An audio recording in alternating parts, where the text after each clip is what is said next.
आलू का रेट कितना है?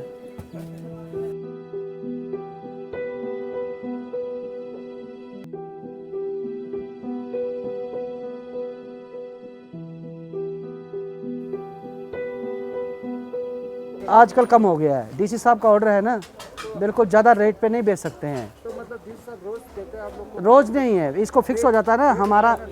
हमारा हॉर्टिकल्चर सेक्रेटरी होता है ना, वो बोलता है कि ज़्यादा नहीं बेचना है।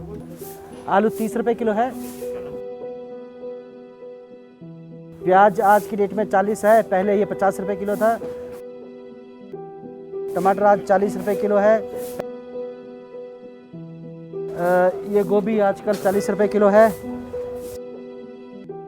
शिमला मिर्च 20 का पाव है। कुकुम्बर 40 किलो है।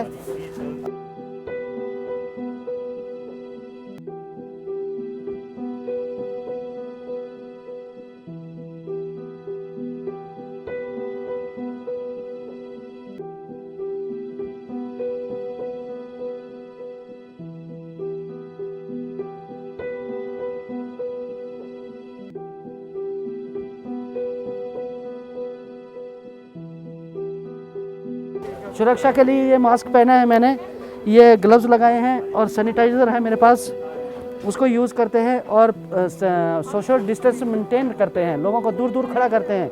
ज़्यादा भीड़ हो जाएगा तो उसको थोड़ा बोलते हैं, थोड़ा भैया आगे पीछे हो जाओ, थोड़ा उधर हो जाओ, थोड़ा इधर हो जाओ। उसको सोशल डिस्टेंस का भी पालन करते हैं, अपने आप को भी बचाते हैं। ये ज़रूरी है।